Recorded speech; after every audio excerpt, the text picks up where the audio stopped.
The man that corrupted Hadleyburg. 1. It was many years ago. Hadleyburg was the most honest and upright town in all the region round about. It had kept that reputation unsmirched during 3 generations, and was prouder of it than of any other of its possessions.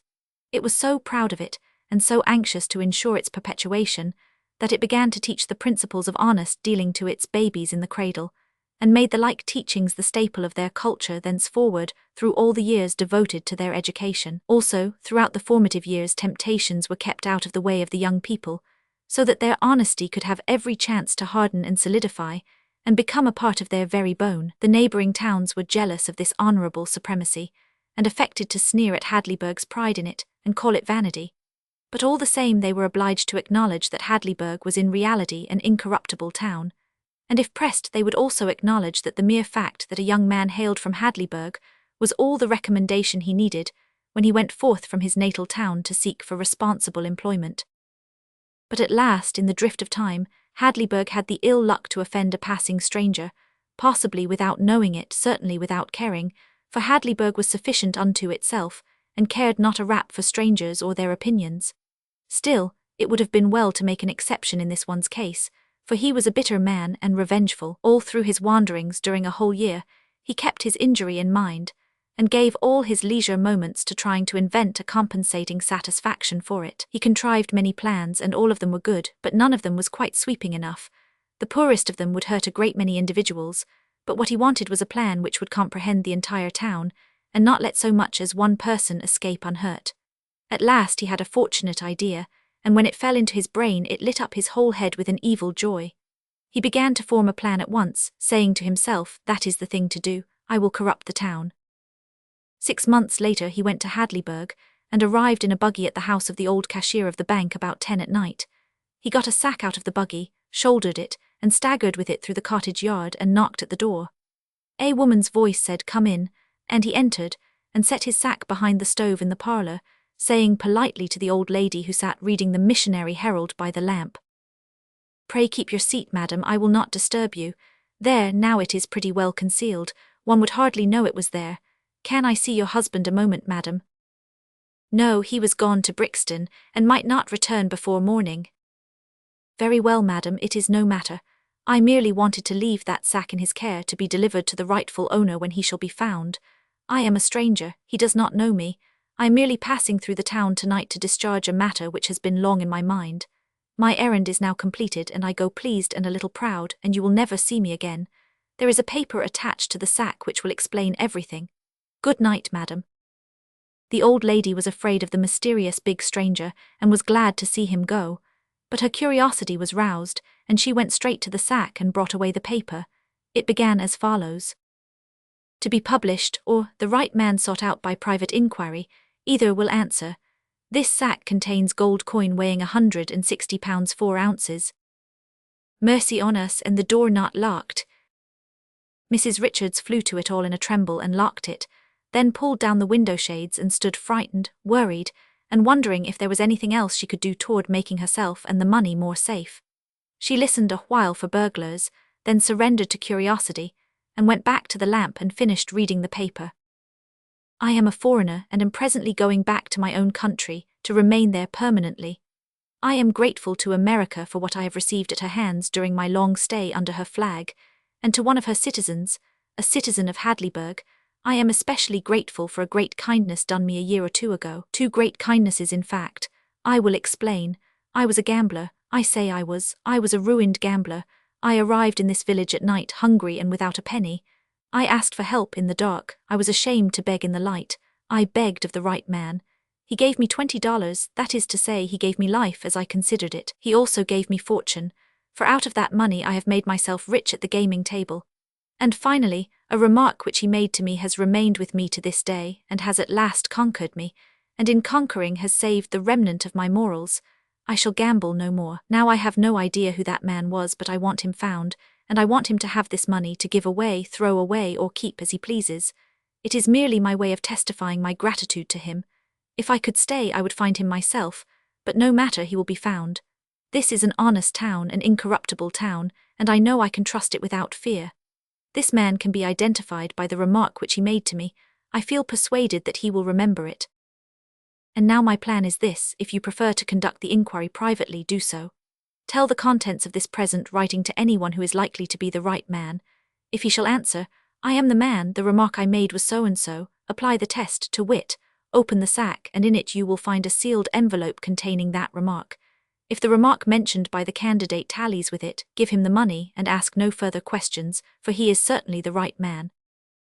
But if you shall prefer a public inquiry, then publish this present writing in the local paper, with these instructions added, to wit, 30 days from now, let the candidate appear at the town hall at 8 in the evening, Friday, and hand his remark in a sealed envelope to the Rev. Mr. Burgess, if he will be kind enough to act, and let Mr. Burgess there and then destroy the seals of the sack, open it, and see if the remark is correct.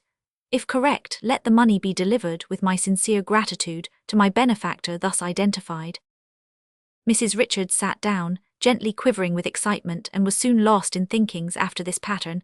What a strange thing it is, and what a fortune for that kind man who set his bread afloat upon the waters, if it had only been my husband that did it, for we are so poor, so old and poor. Then with a sigh, but it was not my Edward, no, it was not he that gave a stranger $20, it is a pity too, I see it now.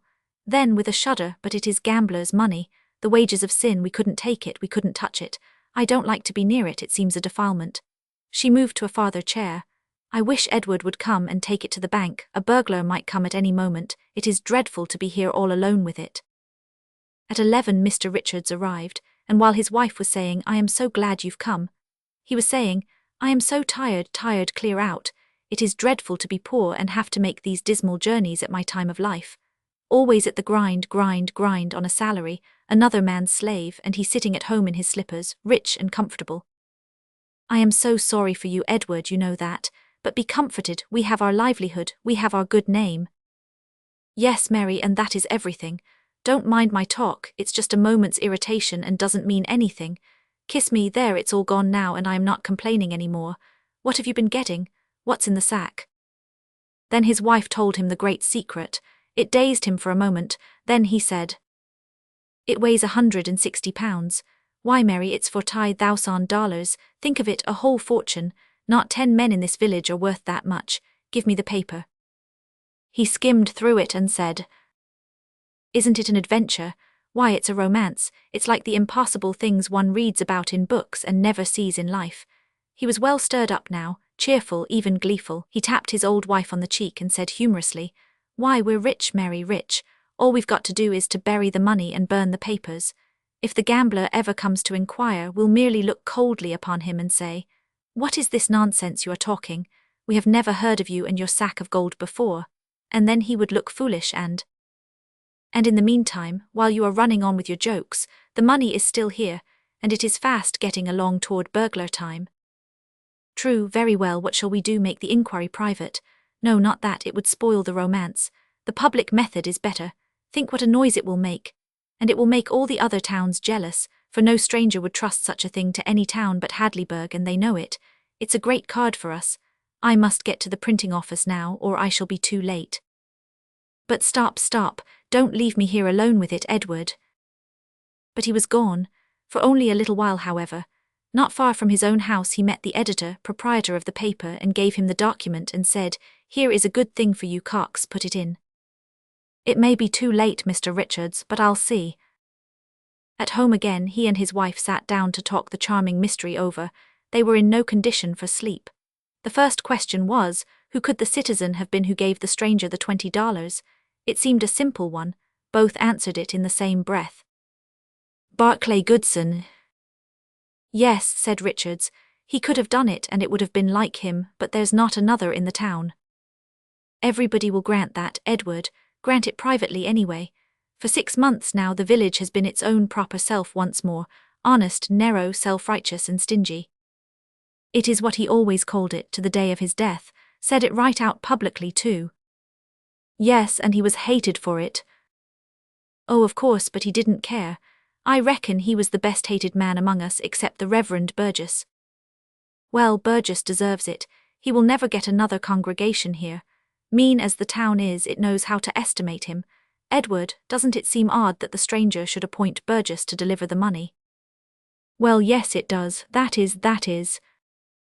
Why so much that is ing, would you select him? Mary, maybe the stranger knows him better than this village does. Much that would help Burgess. The husband seemed perplexed for an answer.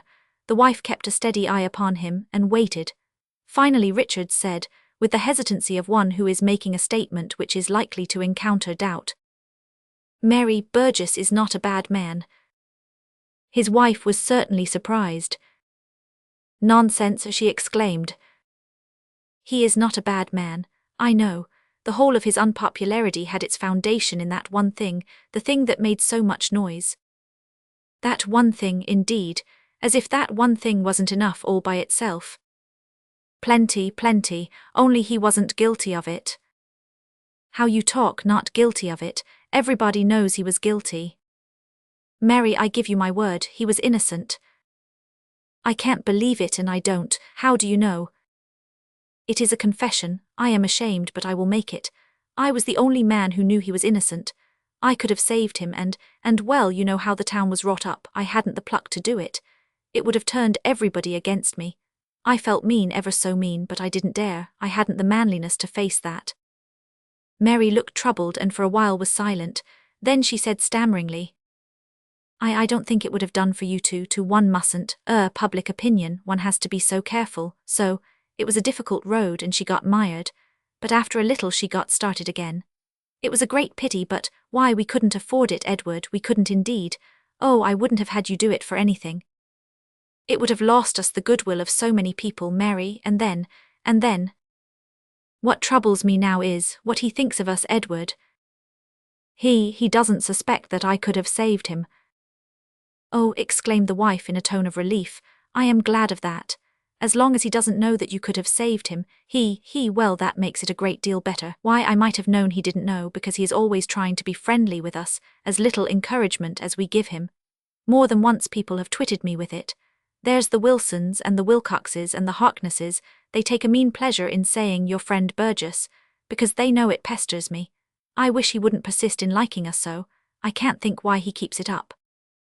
I can explain it, it's another confession.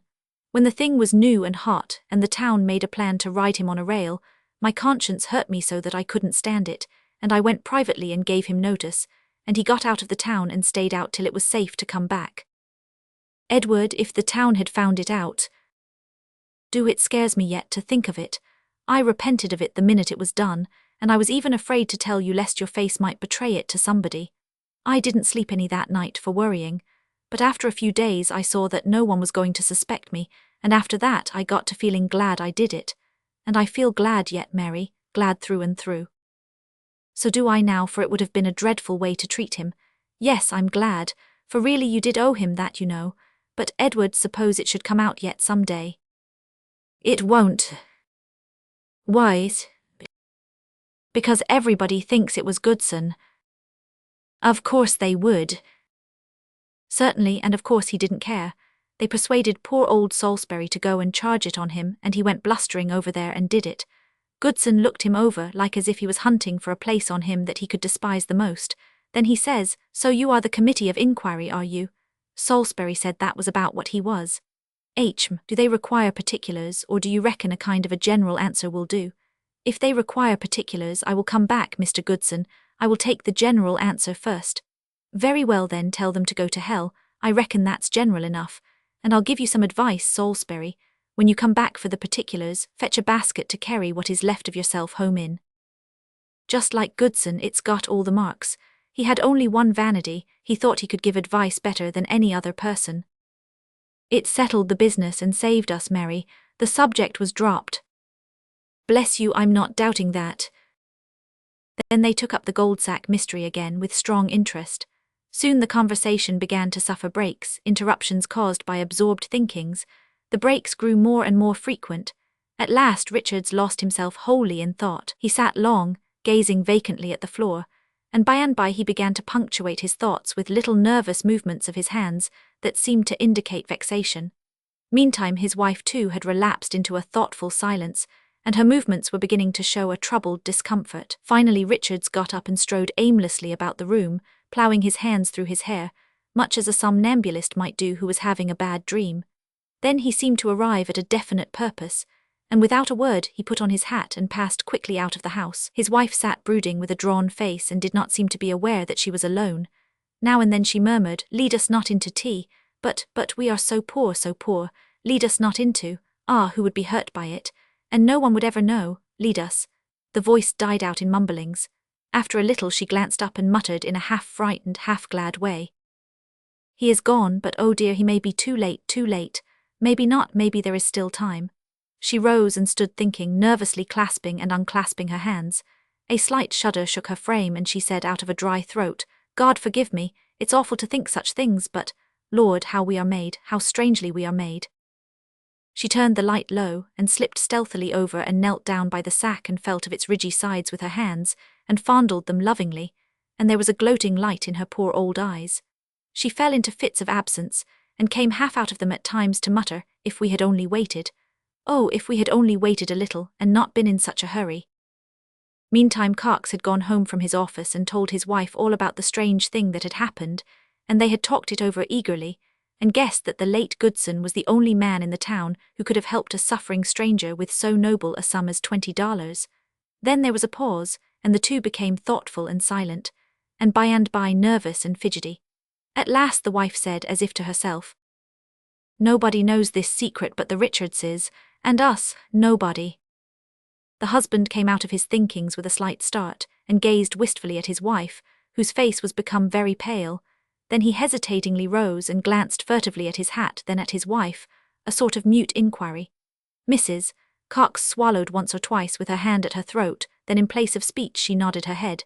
In a moment she was alone and mumbling to herself. And now Richards and Cox were hurrying through the deserted streets from opposite directions. They met panting at the foot of the printing office stairs. By the night light there they read each other's face. Cox whispered, "Nobody knows about this but us." The whispered answer was, "Not a soul, on honor, not a soul. If it isn't too late to." The men were starting upstairs.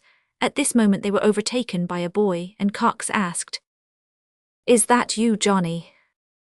"Yes, sir." "You needn't ship the early mail, nor any mail. Wait till I tell you." "It's already gone, sir."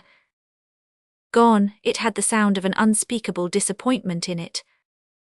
"Yes, sir. Timetable for Brixton and all the towns beyond changed today, sir. Had to get the papers in 20 minutes earlier than common. I had to rush, if I had been 2 minutes later." The men turned and walked slowly away, not waiting to hear the rest. Neither of them spoke during 10 minutes, then Cox said in a vexed tone, "What possessed you to be in such a hurry? I can't make out." The answer was humble enough. "I see it now, but somehow I never thought, until it was too late. But the next time..." "Next time be hanged, it won't come in 1,000 years." Then the friends separated without a good night, and dragged themselves home with the gait of mortally stricken men. At their homes their wives sprang up with an eager, "Well," then saw the answer with their eyes and sank down sorrowing without waiting for it to come in words. In both houses a discussion followed of a heated sort. A new thing, there had been discussions before, but not heated ones, not ungentle ones. The discussions tonight were a sort of seeming plagiarisms of each other. "Mrs. Richards said, 'If you had only waited, Edward, if you had only stopped to think. But no, you must run straight to the printing office and spread it all over the world.' It said publish it."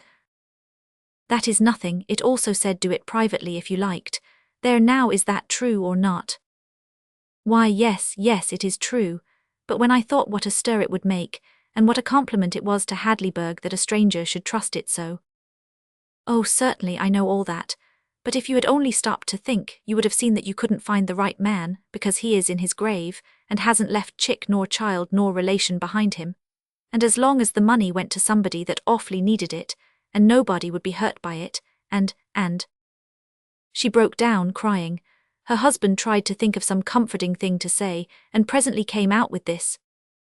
"But after all, Mary, it must be for the best, it must be, we know that, and we must remember that it was so ordered." "Ordered? Oh, everything's ordered, when a person has to find some way out when he has been stupid. Just the same, it was ordered that the money should come to us in this special way, and it was you that must take it on yourself to go meddling with the designs of Providence, and who gave you the right. It was wicked, that is what it was, just blasphemous presumption, and no more becoming to a meek and humble professor of. But Mary, you know how we have been trained all our lives long, like the whole village, till it is absolutely second nature to us to stop not a single moment to think, when there's an honest thing to be done.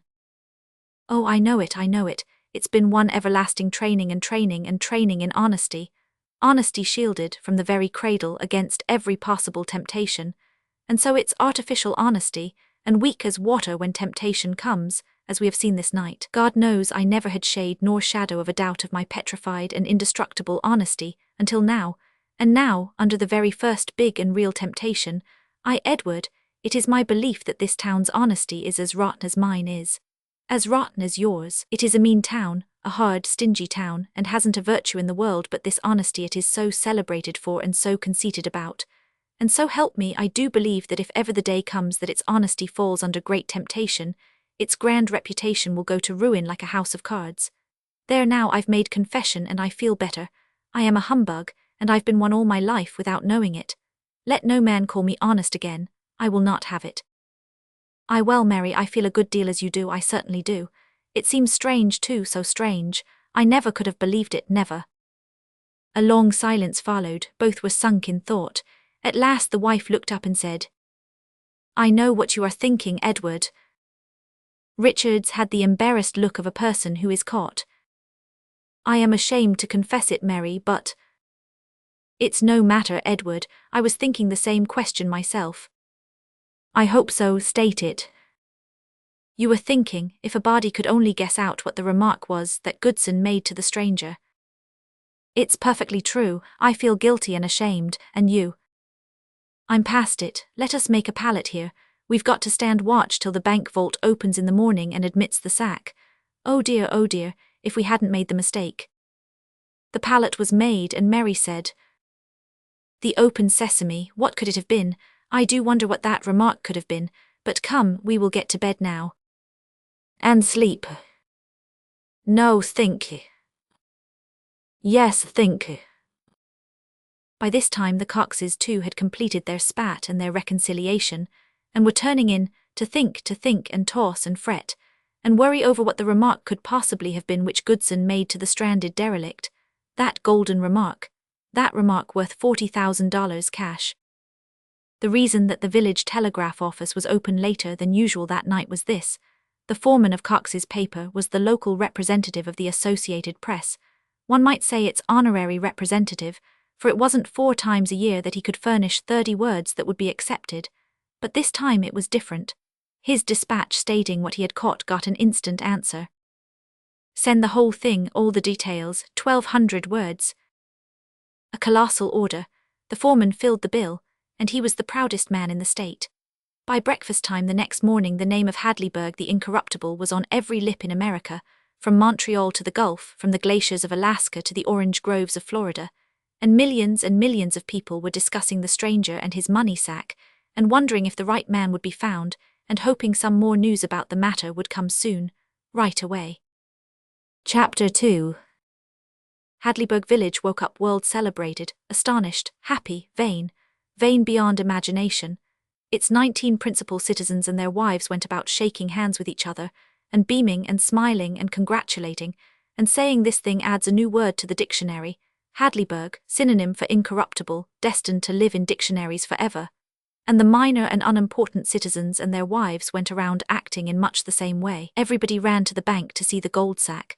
And before noon grieved and envious crowds began to flock in from Brixton and all neighbouring towns. And that afternoon and next day reporters began to arrive from everywhere to verify the sack and its history, and write the whole thing up anew, and make dashing freehand pictures of the sack, and of Richard's house, and the bank, and the Presbyterian church, and the Baptist church, and the public square, and the town hall where the test would be applied and the money delivered, and damnable portraits of the Richardses, and Pinkerton the banker, and Cox, and the foreman, and Reverend Burgess, and the postmaster, and even of Jack Halliday, who was the loafing, good-natured, no-account, irreverent fisherman, hunter, boy's friend, stray dog's friend, typical Sam Lawson of the town. The little mean, smirking, oily Pinkerton showed the sack to all comers, and rubbed his sleek palms together pleasantly, and enlarged upon the town's fine old reputation for honesty, and upon this wonderful endorsement of it. and hoped and believed that the example would now spread far and wide over the American world, and be epoch-making in the matter of moral regeneration. And so on, and so on. By the end of a week things had quieted down again. The wild intoxication of pride and joy had sobered to a soft, sweet, silent delight, a sort of deep, nameless, unutterable content. All faces bore a look of peaceful, holy happiness. Then a change came. It was a gradual change, so gradual that its beginnings were hardly noticed. Maybe were not noticed at all except by Jack Halliday, who always noticed everything, and always made fun of it too, no matter what it was. He began to throw out chaffing remarks about people not looking quite so happy as they did a day or two ago. And next he claimed that the new aspect was deepening to positive sadness. Next, that it was taking on a sick look. And finally he said that everybody was become so moody, thoughtful, and absent-minded that he could rob the meanest man in town of a cent out of the bottom of his breeches pocket, and not disturb his reverie. At this stage, or at about this stage, a saying like this was dropped at bedtime, with a sigh usually, by the head of each of the 19 principal households. Ah, what could have been the remark that Goodson made? And straightway, with a shudder, came this from the man's wife. "Oh, do, what horrible thing are you mulling in your mind? Put it away from you, for God's sake." But that question was wrung from those men again the next night, and got the same retort, but weaker. And the third night the men uttered the question yet again, with anguish and absently. This time and the following night, the wives fidgeted feebly and tried to say something, but didn't. And the night after that they found their tongues and responded, longingly. "Oh, if we could only guess." Halliday's comments grew daily more and more sparklingly disagreeable and disparaging. He went diligently about, laughing at the town, individually and in mass. But his laugh was the only one left in the village. It fell upon a hollow and mournful vacancy and emptiness. Not even a smile was findable anywhere. Halliday carried a cigar-box around on a tripod, playing that it was a camera, and halted all passers and aimed the thing and said, "Ready. Now look pleasant, please." But not even this capital joke could surprise the dreary faces into any softening. So 3 weeks passed, 1 week was left. It was Saturday evening after supper. Instead of the aforetime Saturday evening flutter and bustle and shopping and larking, the streets were empty and desolate. Richards and his old wife sat apart in their little parlour, miserable and thinking. This was become their evening habit now. The lifelong habit which had preceded it of reading, knitting and contented chat, or receiving or paying neighbourly calls, was dead and gone and forgotten, ages ago, 2 or 3 weeks ago. Nobody talked now, nobody read, nobody visited. The whole village sat at home, sighing, worrying, silent, trying to guess out that remark. The postman left a letter. Richards glanced listlessly at the superscription and the postmark, unfamiliar, both, and tossed the letter on the table and resumed his might-have-beens and his hopeless dull miseries where he had left them off. 2 or 3 hours later his wife got wearily up and was going away to bed without a good night, custom now, but she stopped near the letter and eyed it a while with a dead interest, then broke it open and began to skim it over. Richards, sitting there with his chair tilted back against the wall and his chin between his knees, heard something fall. It was his wife. He sprang to her side, but she cried out, "Leave me alone, I am too happy. Read the letter, read it." He did, he devoured it, his brain reeling. The letter was from a distant state, and it said, "I am a stranger to you, but no matter, I have something to tell. I have just arrived home from Mexico and learned about that episode. Of course you do not know who made that remark, but I know, and I am the only person living who does know. It was Goodson. I knew him well many years ago. I passed through your village that very night, and was his guest till the midnight train came along. I overheard him make that remark to the stranger in the dark. It was in Hale Alley. He and I talked of it the rest of the way home and while smoking in his house. He mentioned many of your villagers in the course of his talk, most of them in a very uncomplimentary way, but 2 or 3 favourably, among these latter yourself. I say favourably, nothing stronger. I remember his saying he did not actually like any person in the town, not one. But that you, I think he said you, am almost sure, had done him a very great service once, possibly without knowing the full value of it, and he wished he had a fortune, he would leave it to you when he died, and a curse apiece for the rest of the citizens. Now then, if it was you that did him that service, you are his legitimate heir, and entitled to the sack of gold. I know that I can trust to your honour and honesty, for in a citizen of Hadleyburg these virtues are an unfailing inheritance, and so I am going to reveal to you the remark, well satisfied that if you are not the right man you will seek and find the right one, and see that poor Goodson's debt of gratitude for the service referred to is paid. This is the remark: you are far from being a bad man. Go and reform. Howard L. Stephenson. Oh, Edward, the money is ours, and I am so grateful, oh so grateful. Kiss me, dear, it's forever since we kissed, and we needed it so. The money, and now you are free of Pinkerton and his bank and nobody's slave any more. It seems to me I could fly for joy. It was a happy half-hour that the couple spent there on the settee caressing each other. It was the old days come again, days that had begun with their courtship, and lasted without a break till the stranger brought the deadly money. By and by the wife said, "Oh, Edward, how lucky it was you did him that grand service, poor Goodson. I never liked him, but I love him now, and it was fine and beautiful of you never to mention it or brag about it." Then, with a touch of reproach, "But you ought to have told me, Edward, you ought to have told your wife, you know." Well, Mary, you see. Now stop hemming and hawing and tell me about it, Edward. I always loved you and now I'm proud of you.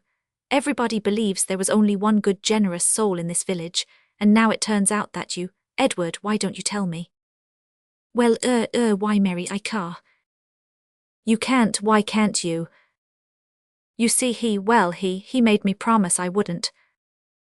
The wife looked him over and said very slowly, "Made you promise? Edward, what do you tell me that for? Mary, do you think I would lie?"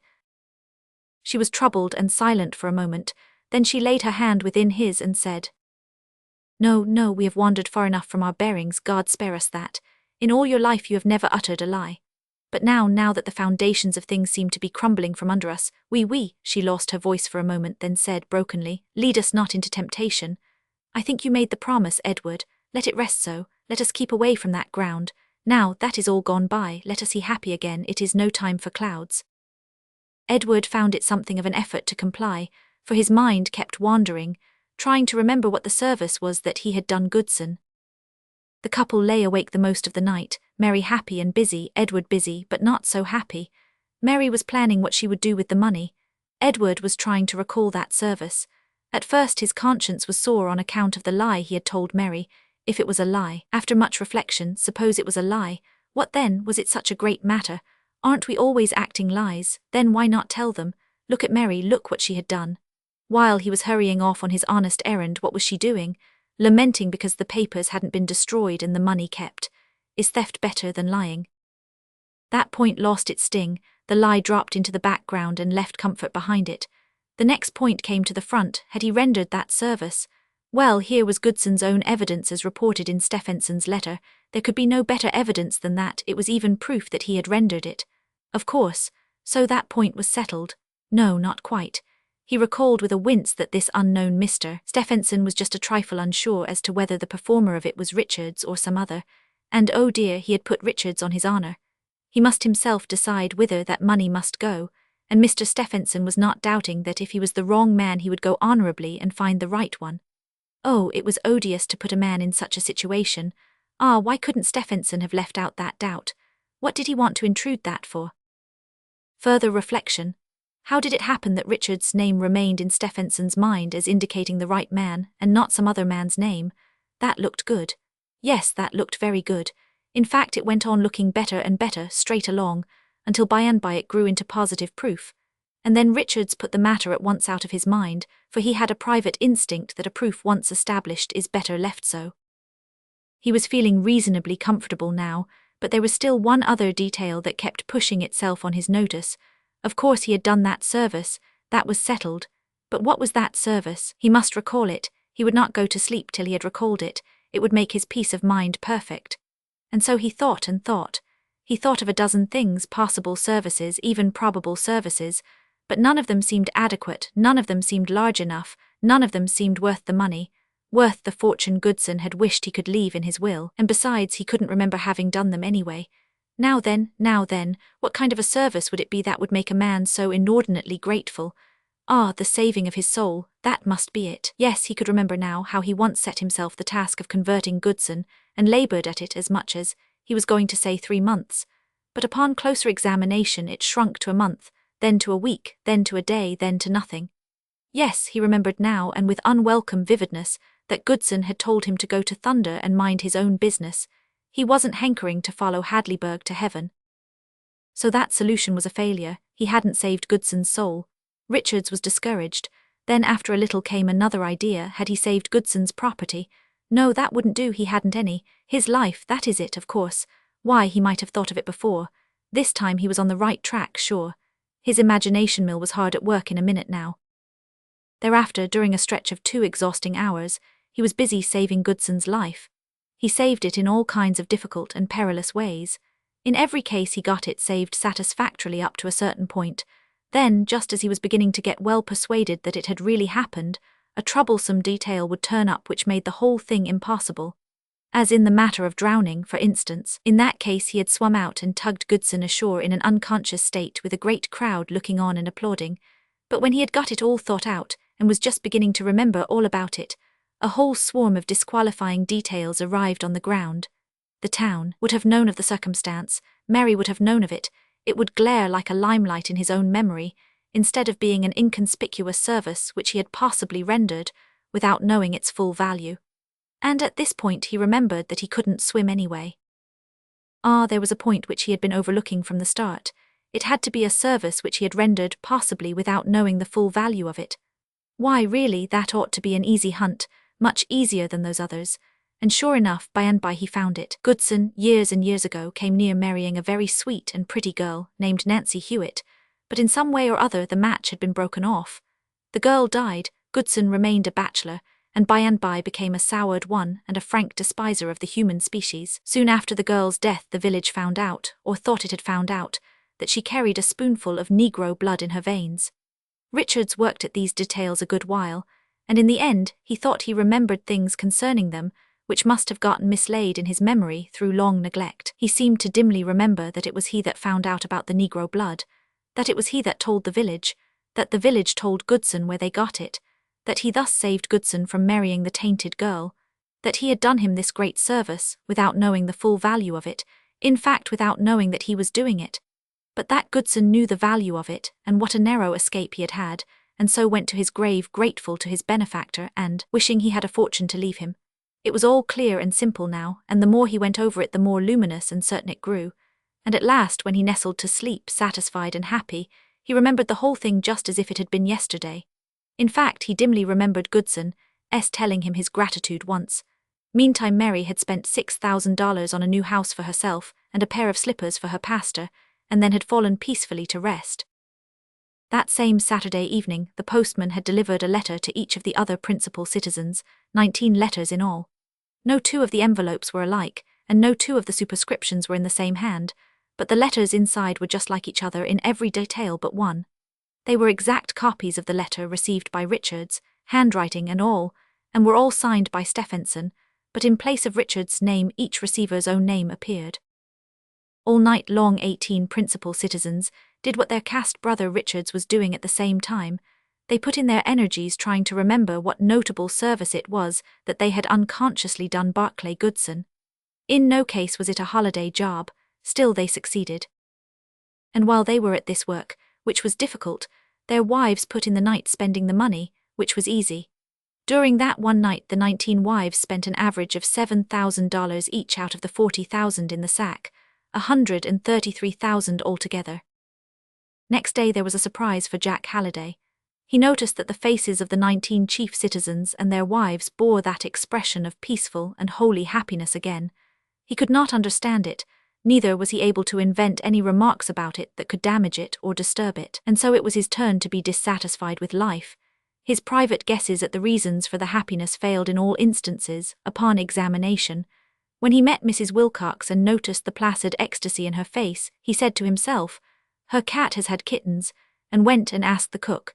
It was not so. The cook had detected the happiness but did not know the cause. When Halliday found the duplicate ecstasy in the face of Shadbelly Bilson, village nickname, he was sure some neighbour of Bilson's had broken his leg, but inquiry showed that this had not happened. The subdued ecstasy in Gregory Yates's face could mean but one thing: he was a mother-in-law short. It was another mistake. And Pinkerton, he has collected 10 cents that he thought he was going to lose. And so on and so on. In some cases the guesses had to remain in doubt, in the others they proved distinct errors. In the end, Halliday said to himself, "Anyway, it roots up that there's 19 Hadleyburg families temporarily in heaven. I don't know how it happened, I only know Providence is off duty today." An architect and builder from the next state had lately ventured to set up a small business in this unpromising village, and his sign had now been hanging out a week. Not a customer yet. He was a discouraged man and sorry he had come, but his weather changed suddenly now. First one and then another chief citizen's wife said to him privately, "Come to my house Monday week, but say nothing about it for the present, we think of building." He got 11 invitations that day. That night he wrote his daughter and broke off her match with her student. He said she could marry a mile higher than that. Pinkerton the banker and 2 or 3 other well-to-do men planned country seats, but waited. That kind don't count their chickens until they are hatched. The Wilsons devised a grand new thing, a fancy dress ball. They made no actual promises, but told all their acquaintanceship in confidence that they were thinking the matter over and thought they should give it. "And if we do, you will be invited, of course." People were surprised and said one to another, "Why, they are crazy, those poor Wilsons, they can't afford it." Several among the 19 said privately to their husbands, "It is a good idea, we will keep still till their cheap thing is over, then we will give one that will make it sick." The days drifted along, and the bill of future squanderings rose higher and higher, wilder and wilder, more and more foolish and reckless. It began to look as if every member of the 19 would not only spend his whole $40,000 before receiving day, but be actually in debt by the time he got the money. In some cases, light-headed people did not stop with planning to spend, they really spent on credit. They bought land, mortgages, farms, speculative stocks, fine clothes, horses, and various other things, paid down the bonus, and made themselves liable for the rest at 10 days. Presently the sober second thought came, and Halliday noticed that a ghastly anxiety was beginning to show up in a good many faces. Again he was puzzled and didn't know what to make of it. The Wilcox kittens aren't dead, for they weren't born, nobody's broken a leg, there's no shrinkage in mother-in-laws, nothing has happened, it is an insolvable mystery. There was another puzzled man, too, the Rev. Mr. Burgess. For days, wherever he went, people seemed to follow him or to be watching out for him, and if he ever found himself in a retired spot, a member of the 19 would be sure to appear, thrust an envelope privately into his hand, whisper, "To be opened at the town hall Friday evening," then vanish away like a guilty thing. He was expecting that there might be one claimant for the sack, doubtful, however, Goodson being dead, but it never occurred to him that all this crowd might be claimants. When the great Friday came at last, he found that he had 19 envelopes. Chapter 3. The town hall had never looked finer. The platform at the end of it was backed by a showy draping of flags. At intervals along the walls were festoons of flags. The gallery fronts were clothed in flags. The supporting columns were swathed in flags. All this was to impress the stranger, for he would be there in considerable force, and in a large degree he would be connected with the press. The house was full. The 412 fixed seats were occupied. Also the 68 extra chairs which had been packed into the aisles. The steps of the platform were occupied. Some distinguished strangers were given seats on the platform. At the horseshoe of tables, which fenced the front and sides of the platform, sat a strong force of special correspondents who had come from everywhere. It was the best-dressed house the town had ever produced. There were some tolerably expensive toilets there, and in several cases the ladies who wore them had the look of being unfamiliar with that kind of clothes. At least the town thought they had that look, but the notion could have arisen from the town's knowledge of the fact that these ladies had never inhabited such clothes before. The gold sack stood on a little table at the front of the platform, where all the house could see it. The bulk of the house gazed at it with a burning interest, a mouth-watering interest, a wistful and pathetic interest. A minority of 19 couples gazed at it tenderly, lovingly, proprietarily, and the male half of this minority kept saying over to themselves the moving little impromptu speeches of thankfulness for the audience's applause and congratulations, which they were presently going to get up and deliver. Every now and then one of these got a piece of paper out of his vest pocket and privately glanced at it to refresh his memory. Of course there was a buzz of conversation going on, there always is, but at last when the Rev. Mr. Burgess rose and laid his hand on the sack, he could hear his microbes gnaw, the place was so still. He related the curious history of the sack, then went on to speak in warm terms of Hadleyburg's old and well-earned reputation for spotless honesty, and of the town's just pride in this reputation. He said that this reputation was a treasure of priceless value, that under Providence its value had now become inestimably enhanced, for the recent episode had spread this fame far and wide, and thus had focused the eyes of the American world upon this village, and made its name for all time, as he hoped and believed, a synonym for commercial incorruptibility. And who is to be the guardian of this noble fame? The community as a whole? No, the responsibility is individual, not communal. From this day forth each and every one of you is in his own person its special guardian, and individually responsible that no harm shall come to it. Does each of you accept this great trust? Then all is well. Transmit it to your children and to your children's children. Today your purity is beyond reproach. See to it that it shall remain so. Today there is not a person in your community who could be beguiled to touch a penny not his own. See to it that you abide in this grace. This is not the place to make comparisons between ourselves and other communities, some of them ungracious towards us. They have their ways, we have ours, let us be content. I am done. Under my hand, my friends, rests a stranger's eloquent recognition of what we are. Through him the world will always henceforth know what we are. We do not know who he is, but in your name I utter your gratitude, and ask you to raise your voices in endorsement. The house rose in a body and made the walls quake with the thunders of its thankfulness for the space of a long minute. Then it sat down, and Mr. Burgess took an envelope out of his pocket. The house held its breath while he slit the envelope open and took from it a slip of paper. He read its contents, slowly and impressively, the audience listening with tranced attention to this magic document, each of whose words stood for an ingot of gold. The remark which I made to the distressed stranger was this: "You are very far from being a bad man, go and reform." Then he continued, "We shall know in a moment now whether the remark here quoted corresponds with the one concealed in the sack, and if that shall prove to be so, and it undoubtedly will, this sack of gold belongs to a fellow citizen who will henceforth stand before the nation as the symbol of the special virtue which has made our town famous throughout the land, Mr. Bilson." The house had gotten itself all ready to burst into the proper tornado of applause, but instead of doing it, it seemed stricken with a paralysis. There was a deep hush for a moment or two, then a wave of whispered murmurs swept the place of about this tenor. "Bilson, oh come, this is too thin. $20 to a stranger or anybody, Bilson.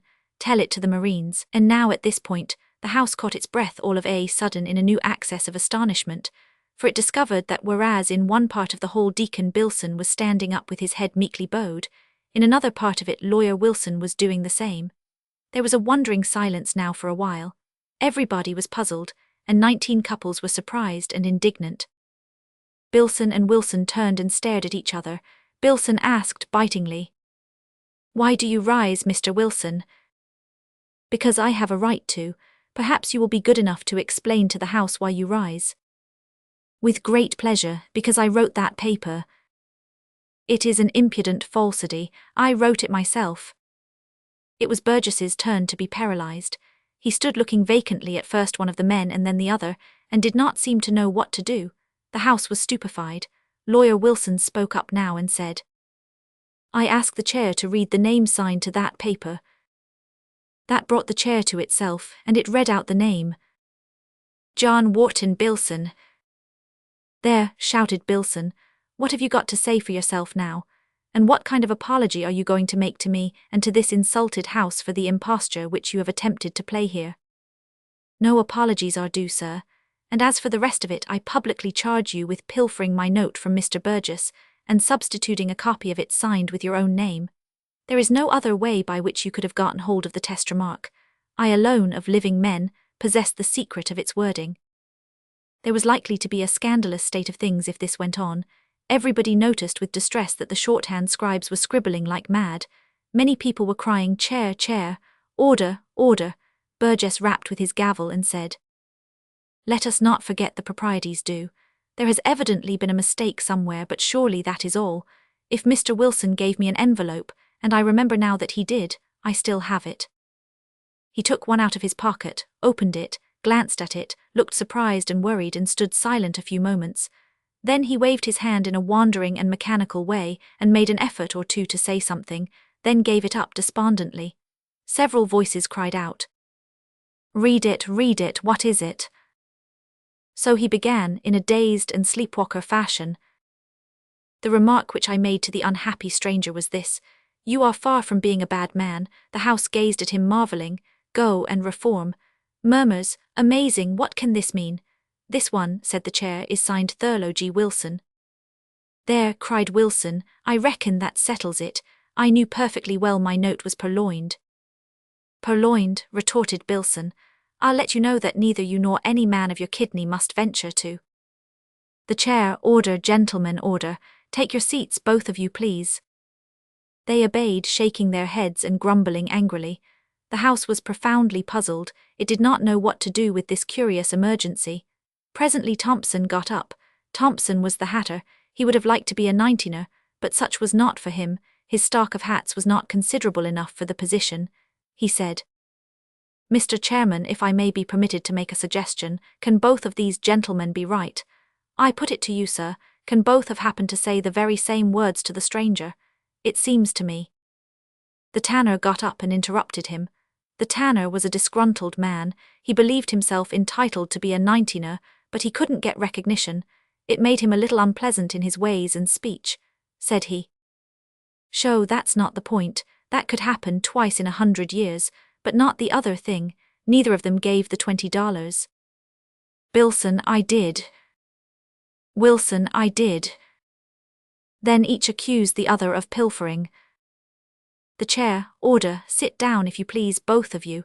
Neither of the notes has been out of my possession at any moment. A voice, good, that settles that. The tanner, Mr. Chairman, one thing is now plain. One of these men has been eavesdropping under the other one's bed and filching family secrets. If it is not unparliamentary to suggest it, I will remark that both are equal to it. The chair, order, order. I withdraw the remark, sir, and will confine myself to suggesting that if one of them has overheard the other reveal the test remark to his wife, we shall catch him now. A voice, how? The tanner, easily. The two have not quoted the remark in exactly the same words. You would have noticed that, if there hadn't been a considerable stretch of time and an exciting quarrel inserted between the two readings. A voice, name the difference. The tanner, the word very is in Bilson's note and not in the other. Many voices, that's so, he's right. The tanner, and so if the chair will examine the test remark in the sack, we shall know which of these two frauds, which of these two adventurers, the chair. Order, order, which of these two gentlemen is entitled to wear the belt as being the first dishonest blatherskite ever bred in this town, which he has dishonoured and which will be a sultry place for him from now out. Many voices, open it, open the sack. Mr. Burgess made a slit in the sack, slid his hand in and brought out an envelope. In it were a couple of folded notes. He said, "One of these is marked, not to be examined until all written communications which have been addressed to the chair, if any, shall have been read. The other is marked the test. Allow me, it is worded to wit. I do not require that the first half of the remark which was made to me by my benefactor shall be quoted with exactness, for it was not striking and could be forgotten, but its closing 15 words are quite striking, and I think easily rememberable. Unless these shall be accurately reproduced, let the applicant be regarded as an impostor. My benefactor began by saying he seldom gave advice to anyone, but that it always bore the hallmark of high value when he did give it. Then he said this, and it has never faded from my memory: you are far from being a bad man." 50 voices, that settles it, the money's Wilson's, Wilson, Wilson, speech, speech. People jumped up and crowded around Wilson, wringing his hand and congratulating fervently. Meantime the chair was hammering with the gavel and shouting, "Order, gentlemen, order, order, let me finish reading, please." When quiet was restored, the reading was resumed as follows. "Go and reform, or mark my words some day, for your sins you will die and go to hell or Hadleyburg. Try and make it the former." A ghastly silence followed. First an angry cloud began to settle darkly upon the faces of the citizenship. After a pause the cloud began to rise, and a tickled expression tried to take its place, tried so hard that it was only kept under with great and painful difficulty. The reporters, the Brixtonites, and other strangers bent their heads down and shielded their faces with their hands, and managed to hold in by main strength and heroic courtesy. At this most inopportune time burst upon the stillness the roar of a solitary voice, Jack Halliday, S. "That's got the hallmark on it." Then the house let go, strangers and all. Even Mr. Burgess's gravity broke down presently. Then the audience considered itself officially absolved from all restraint, and it made the most of its privilege. It was a good long laugh, and a tempestuously whole-hearted one, but it ceased at last, long enough for Mr. Burgess to try to resume, and for the people to get their eyes partially wiped. Then it broke out again, and afterward yet again. Then at last Burgess was able to get out these serious words. It is useless to try to disguise the fact. We find ourselves in the presence of a matter of grave import. It involves the honor of your town. It strikes at the town's good name. The difference of a single word between the test remarks offered by Mr. Wilson and Mr. Bilson was itself a serious thing, since it indicated that one or the other of these gentlemen had committed a theft. The two men were sitting limp, nerveless, crushed, but at these words both were electrified into movement and started to get up. "Sit down," said the chair sharply, and they obeyed. That, as I have said, was a serious thing, and it was but for only one of them. But the matter has become graver, for the honor of both is now in formidable peril. Shall I go even further and say in inextricable peril? Both left out the crucial 15 words. He paused. During several moments he allowed the pervading stillness to gather and deepen its impressive effects, then added, "There would seem to be but one way whereby this could happen. I ask these gentlemen, was there collusion? Agreement?"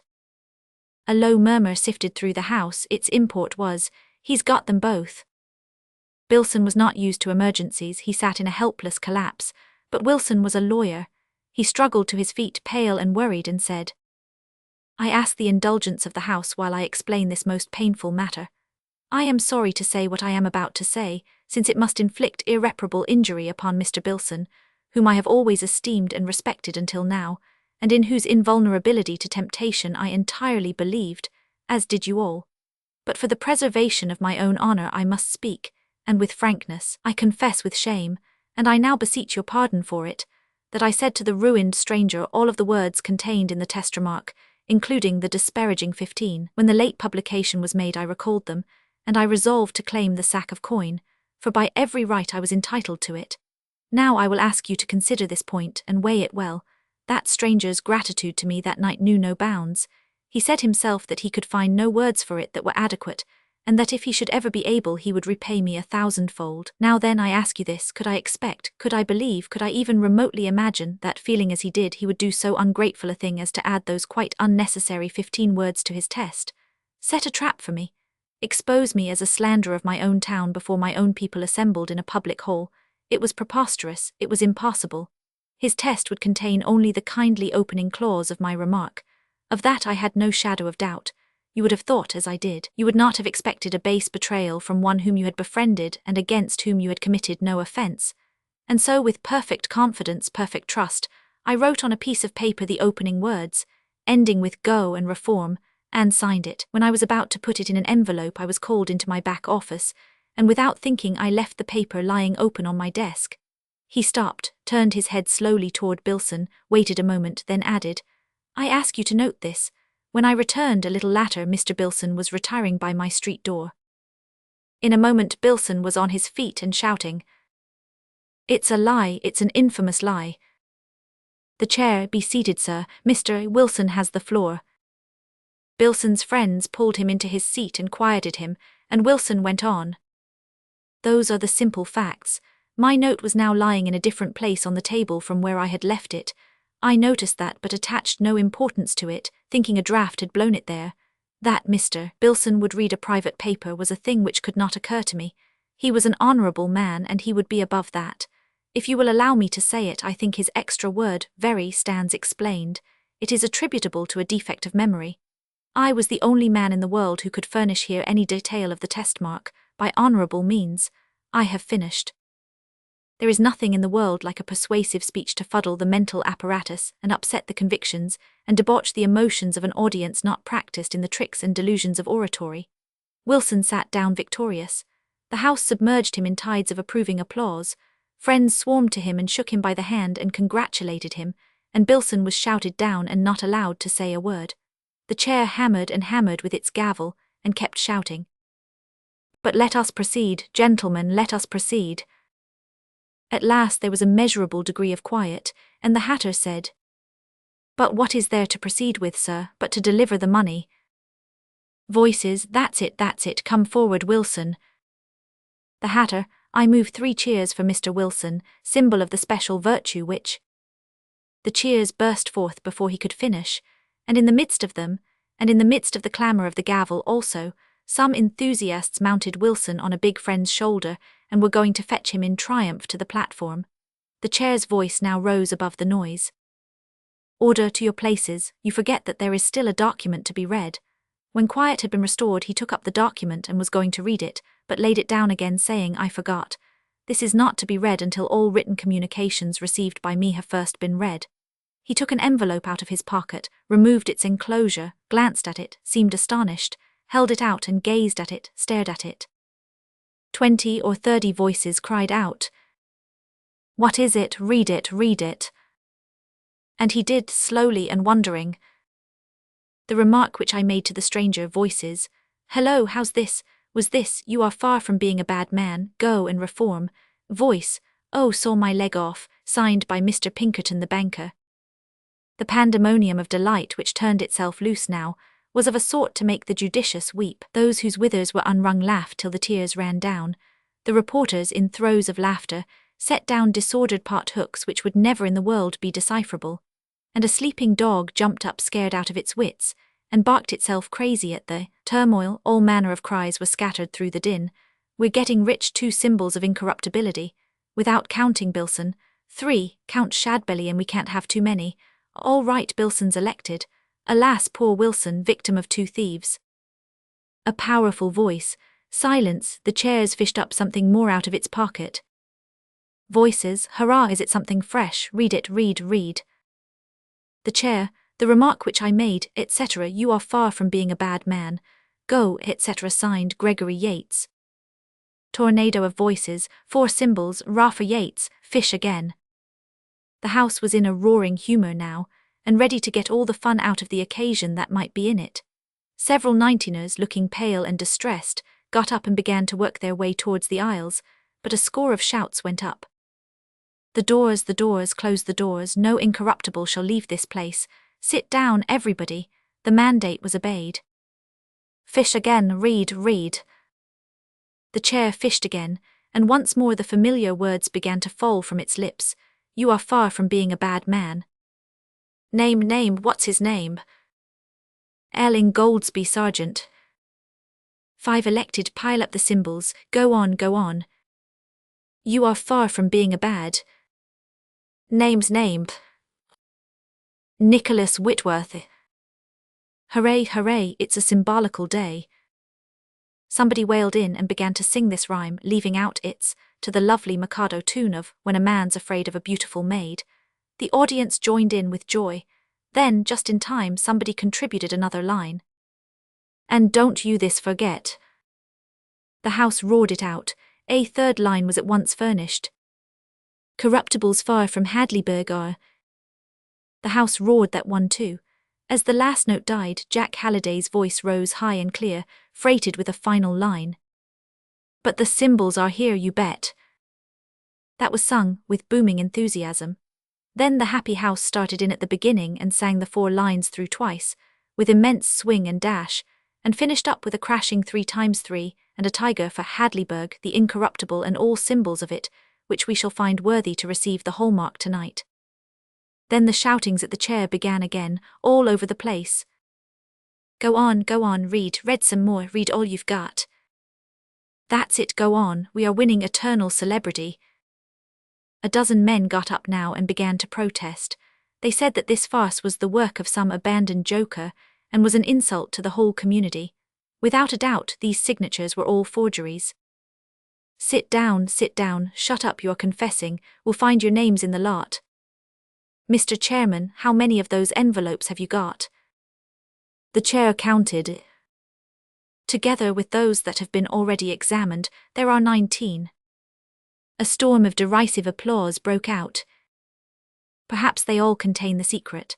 I move that you open them all and read every signature that is attached to a note of that sort, and read also the first 8 words of the note." "Second the motion." It was put and carried, uproariously. Then poor old Richards got up and his wife rose and stood at his side. Her head was bent down so that none might see that she was crying. Her husband gave her his arm, and so supporting her, he began to speak in a quavering voice. "My friends, you have known us too, Mary and me, all our lives, and I think you have liked us and respected us. The chair interrupted him. Allow me, it is quite true, that which you are saying, Mr. Richards.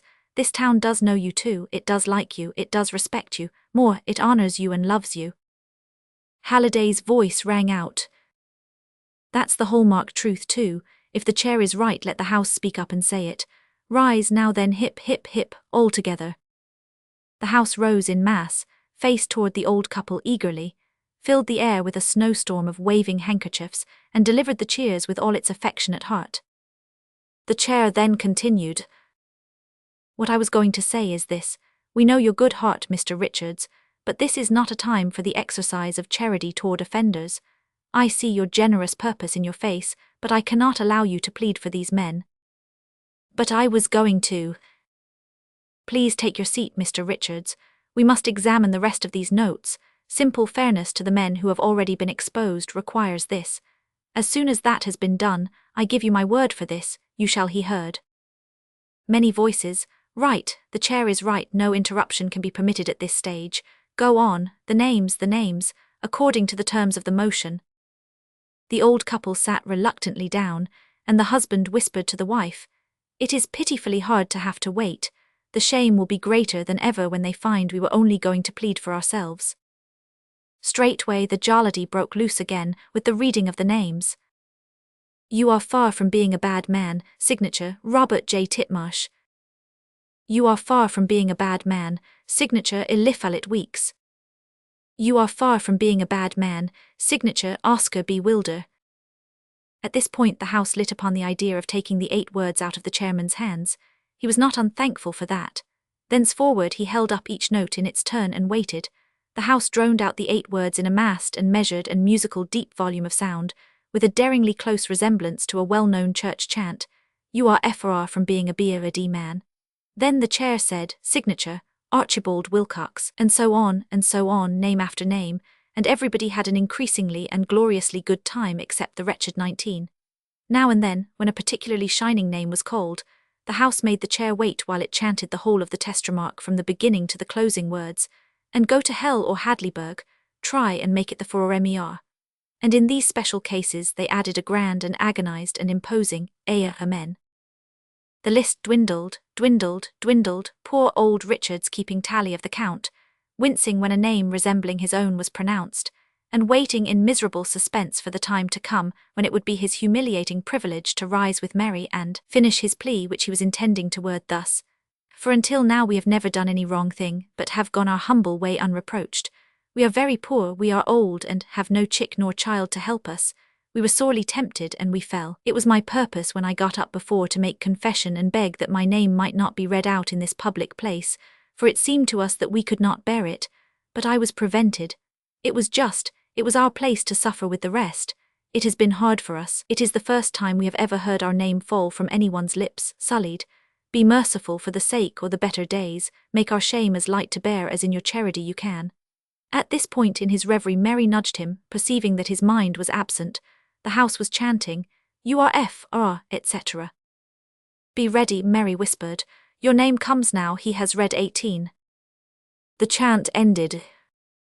Next, came volleying from all over the house.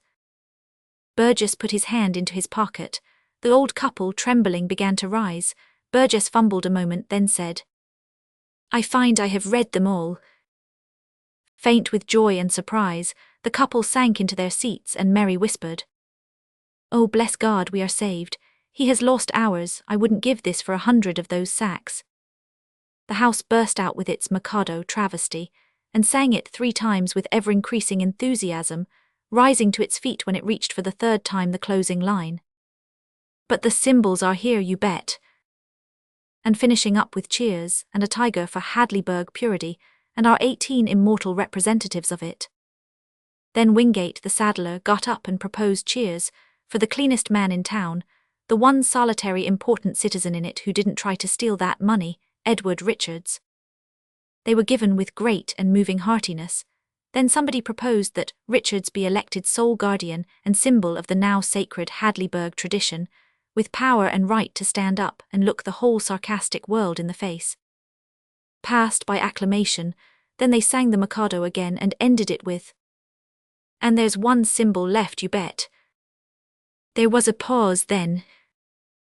A voice, now then, who's to get the sack? The tanner with bitter sarcasm. That's easy. The money has to be divided among the 18 incorruptibles. They gave the suffering stranger $20 apiece, and that remark each in his turn. It took 22 minutes for the procession to move past. Stake the stranger, total contribution, $360. All they want is just the loan back and interest, $40,000 altogether. Many voices, that's it. Divvy, divvy, be kind to the poor, don't keep them waiting.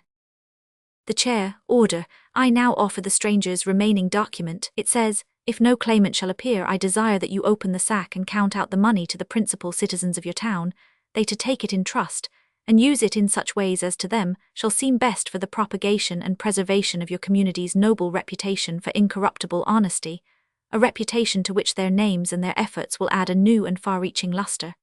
Enthusiastic outburst of sarcastic applause. That seems to be all. No, here is a postscript. P.S. Citizens of Hadleyburg, there is no test remark, nobody made one. There wasn't any pauper stranger, nor any $20 contribution, nor any accompanying benediction and compliment. These are all inventions. General buzz and hum of astonishment and delight. Allow me to tell my story. It will take but a word or two. I passed through your town at a certain time, and received a deep offence which I had not earned. Any other man would have been content to kill one or two of you and call it square, but to me that would have been a trivial revenge and inadequate, for the dead do not suffer. Besides, I could not kill you all, and anyway, made as I am, even that would not have satisfied me. I wanted to damage every man in the place and every woman, and not in their bodies or in their estate, but in their vanity, the place where feeble and foolish people are most vulnerable. So I disguised myself and came back and studied you. You were easy game. You had an old and lofty reputation for honesty, and naturally you were proud of it. It was your treasure of treasures, the very apple of your eye. As soon as I found out that you carefully and vigilantly kept yourselves and your children out of temptation, I knew how to proceed. Why, you simple creatures, the weakest of all weak things is a virtue which has not been tested in the fire. I laid a plan, and gathered a list of names. My project was to corrupt Hadleyburg the incorruptible. My idea was to make liars and thieves of nearly 100 smirchless men and women who had never in their lives uttered a lie or stolen a penny. I was afraid of Goodson. He was neither born nor reared in Hadleyburg. I was afraid that if I started to operate my scheme by getting my letter laid before you, you would say to yourselves, Goodson is the only man among us who would give away $20 to a poor devil, and then you might not bite at my bait. But heaven took Goodson. Then I knew I was safe, and I set my trap and baited it. It may be that I shall not catch all the men to whom I mailed the pretended test secret, but I shall catch the most of them if I know Hadleyburg nature. Voices. Right, he got every last one of them. I believe they will even steal ostensible gamble money, rather than miss poor, tempted and mistrained fellows. I am hoping to eternally and everlastingly squelch your vanity, and give Hadleyburg a new renown, one that will stick and spread far. If I have succeeded, open the sack and summon the Committee on Propagation and Preservation of the Hadleyburg Reputation. A cyclone of voices. Open it, the 18 to the front, Committee on Propagation of the Tradition, forward, the Incorruptibles. The chair ripped the sack wide, and gathered up a handful of bright, broad yellow coins, shook them together, then examined them. Friends, they are only gilded discs of lead. There was a crashing outbreak of delight over this news, and when the noise had subsided, the tanner called out, By right of apparent seniority in this business, Mr. Wilson is chairman of the Committee on Propagation of the Tradition. I suggest that he step forward on behalf of his pals, and receive in trust the money. 100 voices. Wilson, Wilson, Wilson, speech, speech. Wilson in a voice trembling with anger. You will allow me to say, and without apologies for my language, damn the money. A voice, oh, and him a Baptist. A voice, 17 symbols left, step up gentlemen and assume your trust. There was a pause, no response. The saddler, Mr. Chairman, we've got one clean man left anyway out of the late aristocracy, and he needs money and deserves it.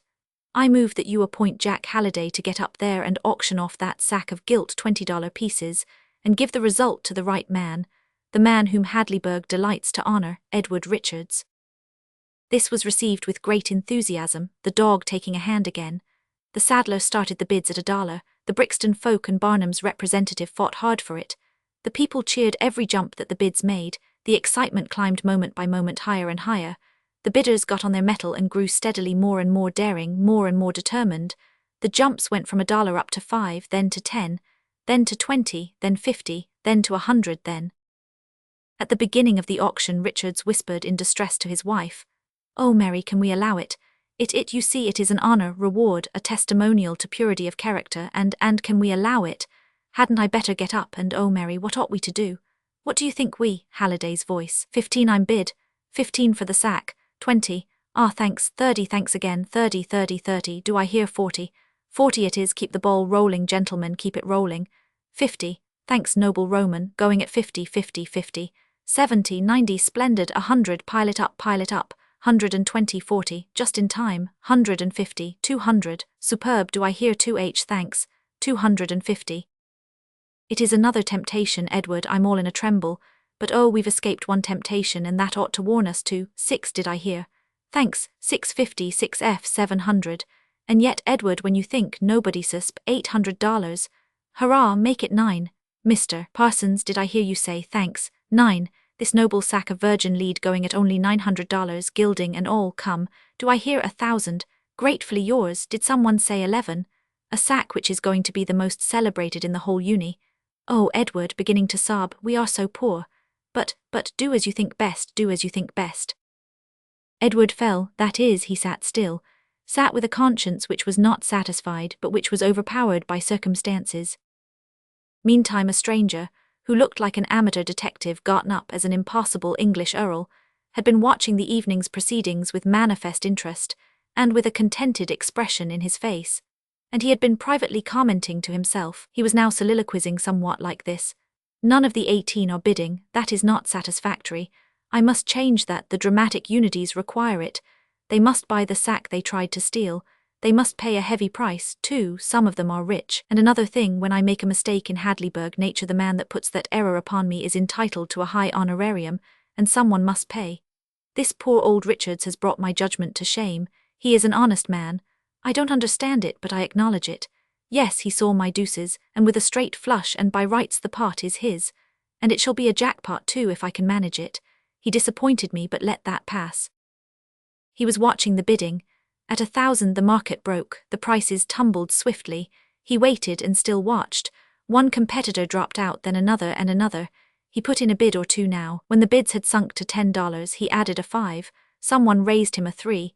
He waited a moment, then flung in a $50 jump, and the sack was his, at $1,282. The house broke out in cheers, then stopped, for he was on his feet and had lifted his hand. He began to speak. "I desire to say a word and ask a favor. I am a speculator in rarities, and I have dealings with persons interested in numismatics all over the world. I can make a profit on this purchase just as it stands, but there is a way, if I can get your approval, whereby I can make every one of these leaden $20 pieces worth its face in gold, and perhaps more. Grant me that approval, and I will give part of my gains to your Mr. Richards, whose invulnerable probity you have so justly and so cordially recognized tonight. His share shall be $10,000, and I will hand him the money tomorrow." Great applause from the house, but the invulnerable probity made the Richardses blush prettily. However, it went for modesty, and did no harm. "If you will pass my proposition by a good majority, I would like a 2/3 vote. I will regard that as the town's consent, and that is all I ask. Rarities are always helped by any device which will rouse curiosity and compel remark. Now, if I may have your permission to stamp upon the faces of each of these ostensible coins the names of the 18 gentlemen who—" 9/10 of the audience were on their feet in a moment, dog and all, and the proposition was carried with a whirlwind of approving applause and laughter. They sat down, and all the symbols except Dr. Clay Harkness got up, violently protesting against the proposed outrage, and threatening to. "I beg you not to threaten me," said the stranger calmly. "I know my legal rights and am not accustomed to being frightened at bluster." He sat down. Dr. Harkness saw an opportunity here. He was one of the 2 very rich men of the place, and Pinkerton was the other. Harkness was proprietor of a mint, that is to say, a popular patent medicine. He was running for the legislature on one ticket and Pinkerton on the other. It was a close race and a hot one, and getting hotter every day. Both had strong appetites for money. Each had bought a great tract of land with a purpose. There was going to be a new railway, and each wanted to be in the legislature and help locate the route to his own advantage. A single vote might make the decision and, with it 2 or 3 fortunes. The stake was large, and Harkness was a daring speculator. He was sitting close to the stranger. He leaned over while one or another of the other symbols was entertaining the house with protests and appeals, and asked in a whisper, "What is your price for the sack?" $40,000. I'll give you 20. No's. 25. No's. Say 30. The price is $40,000, not a penny less. All right, I'll give it. I will come to the hotel at 10 in the morning.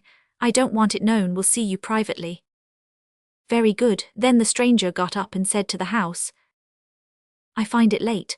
The speeches of these gentlemen are not without merit, not without interest, not without grace, yet if I may be excused I will take my leave. I thank you for the great favour which you have shown me in granting my petition. I ask the chair to keep the sack for me until tomorrow, and to hand these 3 $500 notes to Mr. Richards. They were passed up to the chair. At 9 I will call for the sack, and at 11 will deliver the rest of the 10,000 to Mr. Richards in person at his home. Good night. Then he slipped out and left the audience making a vast noise, which was composed of a mixture of cheers, the Mikado, song, dog disapproval, and the chant, You are far from being a beardy man, amen. Chapter 4.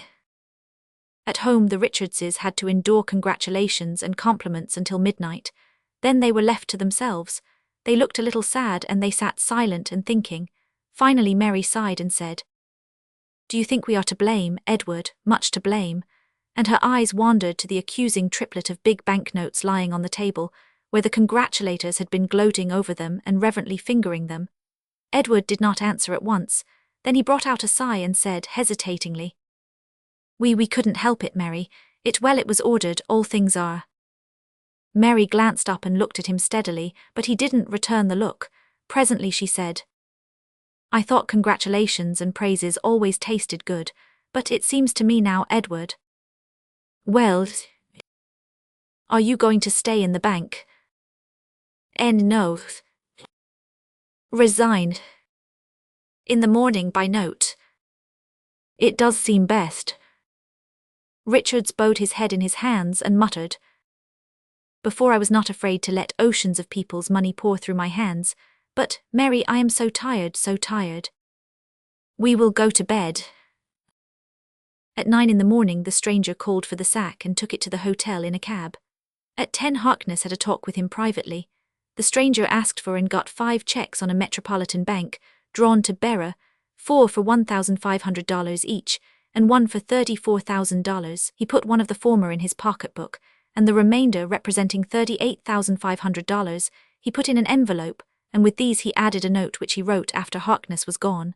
At 11 he called at the Richards' house and knocked. Mrs.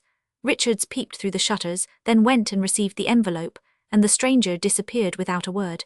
She came back flushed and a little unsteady on her legs and gasped out, I am sure I recognized him. Last night it seemed to me that maybe I had seen him somewhere before. He is the man that brought the sack here.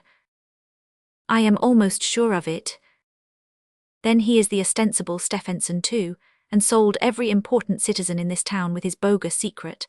Now if he has sent checks instead of money, we are sold too, after we thought we had escaped. I was beginning to feel fairly comfortable once more after my night's rest, but the look of that envelope makes me sick. It isn't fat enough. $8,500 in even the largest banknotes makes more bulk than that. Edward, why do you object to checks? Checks signed by Stephenson.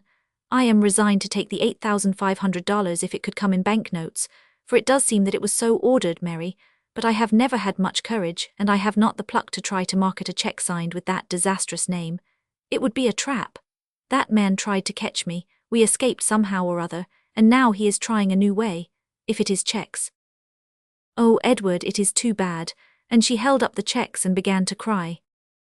Put them in the fire, quick, we mustn't be tempted. It is a trick to make the world laugh at us along with the rest, and give them to me since you can't do it. He snatched them and tried to hold his grip till he could get to the stove, but he was human, he was a cashier, and he stopped a moment to make sure of the signature. Then he came near to fainting. "Fan me, Mary, fan me, they are the same as gold." "Oh, how lovely, Edward, why?" "Signed by Harkness, what can the mystery of that be, Mary?" "Edward, do you think—" "Look here, look at this, 15, 15, 15, 34, 38,500. Mary, the sack isn't worth $12 and Harkness apparently has paid about par for it. And does it all come to us, do you think, instead of the 10,000? Why, it looks like it, and the checks are made to bearer too." "Is that good, Edward? What is it for?" "A hint to collect them at some distant bank, I reckon. Perhaps Harkness doesn't want the matter known. What is that, a note?" "Yes, it was with the checks. It was in the Stephenson handwriting, but there was no signature. It said, 'I am a disappointed man. Your honesty is beyond the reach of temptation. I had a different idea about it, but I wronged you in that, and I beg pardon and do it sincerely. I honor you, and that is sincere too. This town is not worthy to kiss the hem of your garment. Dear sir, I made a square bet with myself that there were 19 debauchable men in your self-righteous community. I have lost. Take the whole pot, you are entitled to it.'" Richards drew a deep sigh and said, "It seems written with fire, it burns so. Mary, I am miserable again." "I too, ah dear, I wish. To think, Mary, he believes in me." "Oh, don't, Edward, I can't bear it." "If those beautiful words were deserved, Mary, and God knows I believed I deserved them once, I think I could give the $40,000 for them, and I would put that paper away, as representing more than gold and jewels, and keep it always. But now, we could not live in the shadow of its accusing presence, Mary." He put it in the fire. A messenger arrived and delivered an envelope. Richards took from it a note and read it. It was from Burgess. "You saved me in a difficult time. I saved you last night. It was at cost of a lie, but I made the sacrifice freely and out of a grateful heart. None in this village knows so well as I know how brave and good and noble you are. At bottom you cannot respect me, knowing as you do of that matter of which I am accused, and by the general voice condemned. But I beg that you will at least believe that I am a grateful man. It will help me to bear my burden. Burgess." Saved once more, and on such terms, he put the note in the fire. I wish I were dead, Mary, I wish I were out of it all." "Oh, these are bitter, bitter days, Edward. The stabs through their very generosity are so deep, and they come so fast." 3 days before the election, each of 2,000 voters suddenly found himself in possession of a prized memento, one of the renowned bogus double eagles. Around one of its faces was stamped these words. The remark I made to the poor stranger was, around the other face was stamped these, "Go and reform Pinkerton." Thus the entire remaining refuse of the renowned joke was emptied upon a single head, and with calamitous effect. It revived the recent vast laugh and concentrated it upon Pinkerton, and Harkness's election was a walkover. Within 24 hours after the Richardses had received their checks, their consciences were quieting down, discouraged. The old couple were learning to reconcile themselves to the sin which they had committed. But they were to learn now that a sin takes on new and real terrors when there seems a chance that it is going to be found out. This gives it a fresh and most substantial and important aspect. At church the morning sermon was of the usual pattern. It was the same old things said in the same old way. They had heard them 1,000 times and found them innocuous, next to meaningless and easy to sleep under. But now it was different. The sermon seemed to bristle with accusations. It seemed aimed straight, and specially at people who were concealing deadly sins. After church they got away from the mob of congratulators as soon as they could and hurried homeward, chilled to the bone at they did not know what, vague, shadowy, indefinite fears. And by chance they caught a glimpse of Mr. Burgess as he turned a corner. He paid no attention to their nod of recognition. He hadn't seen it, but they did not know that. What could his conduct mean? It might mean, oh, a dozen dreadful things. Was it possible that he knew that Richards could have cleared him of guilt in that bygone time, and had been silently waiting for a chance to even up accounts? At home, in their distress they got to imagining that their servant might have been in the next room listening when Richards revealed the secret to his wife that he knew of Burgess's innocence. Next, Richards began to imagine that he had heard the swish of a gown in there at that time. Next, he was sure he had heard it. They would call Sarah in on a pretext, and watch her face. If she had been betraying them to Mr. Burgess, it would show in her manner. They asked her some questions which were so random and incoherent and seemingly purposeless that the girl felt sure that the old people's minds had been affected by their sudden good fortune. The sharp and watchful gaze which they bent upon her frightened her, and that completed the business. She blushed, she became nervous and confused, and to the old people these were plain signs of guilt of some fearful sort or other. Without doubt she was a spy and a traitor. When they were alone again, they began to piece many unrelated things together and get horrible results out of the combination. When things had got about to the worst, Richards was delivered of a sudden gasp, and his wife asked, "Oh, what is it? What is it?" The note, Burgess's note, its language was sarcastic. "I see it now." He quoted, "At bottom you cannot respect me, knowing as you do of that matter of which I am accused. Oh, it is perfectly plain now, God help me. He knows that I know. You see the ingenuity of the phrasing. It was a trap, and like a fool I walked into it. And Mary. Oh, it is dreadful. I know what you are going to say. He didn't return your transcript of the pretended test remark. No, kept it to destroy us with. Mary, he has exposed us to some already. I know it well. I saw it in a dozen faces after church. Ah, he wouldn't answer our nod of recognition. He knew what he had been doing. In the night the doctor was called. The news went around in the morning that the old couple were rather seriously ill, prostrated by the exhausting excitement growing out of their great windfall, the congratulations and the late hours, the doctor said. The town was sincerely distressed, for these old people were about all it had left to be proud of now. 2 days later the news was worse. The old couple were delirious and were doing strange things. By witness of the nurses, Richards had exhibited checks for $8,500. No, for an amazing sum, $38,500. What could be the explanation of this gigantic piece of luck? The following day the nurses had more news, and wonderful. They had concluded to hide the checks lest harm come to them, but when they searched they were gone from under the patient's pillow, vanished away. The patient said, "Let the pillow alone, what do you want? We thought it best that the checks. You will never see them again, they are destroyed. They came from Satan. I saw the hell brand on them, and I knew they were sent to betray me to sin." Then he fell to gabbling strange and dreadful things which were not clearly understandable, and which the doctor admonished them to keep to themselves. Richards was right, the checks were never seen again. A nurse must have talked in her sleep, for within 2 days the forbidden gabblings were the property of the town, and they were of a surprising sort. They seemed to indicate that Richards had been a claimant for the sack himself, and that Burgess had concealed that fact, and then maliciously betrayed it. Burgess was taxed with this and stoutly denied it, and he said it was not fair to attach weight to the chatter of a sick old man who was out of his mind. Still, suspicion was in the air, and there was much talk. After a day or two it was reported that Mrs. Richards' delirious deliveries were getting to be duplicates of her husband's. Suspicion flamed up into conviction now, and the town's pride in the purity of its one undiscredited important citizen began to dim down and flicker toward extinction. 6 days passed, then came more news. The old couple were dying. Richards's mind cleared in his latest hour, and he sent for Burgess. Burgess said, "Let the room be cleared. I think he wishes to say something in privacy." "No," said Richards, "I want witnesses. I want you all to hear my confession so that I may die a man and not a dog. I was clean artificially like the rest, and like the rest I fell when temptation came.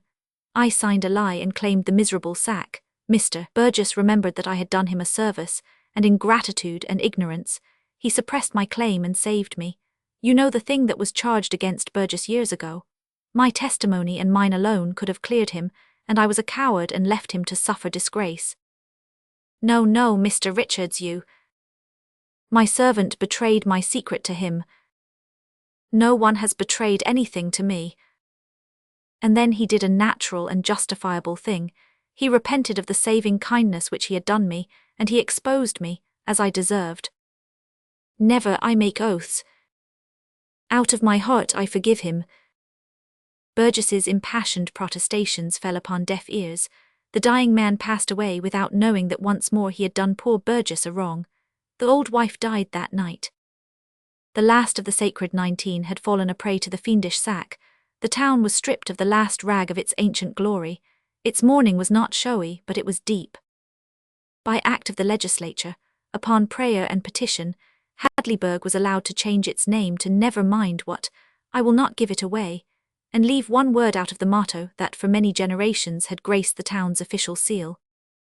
It is an honest town once more, and the man will have to rise early that catches it napping again.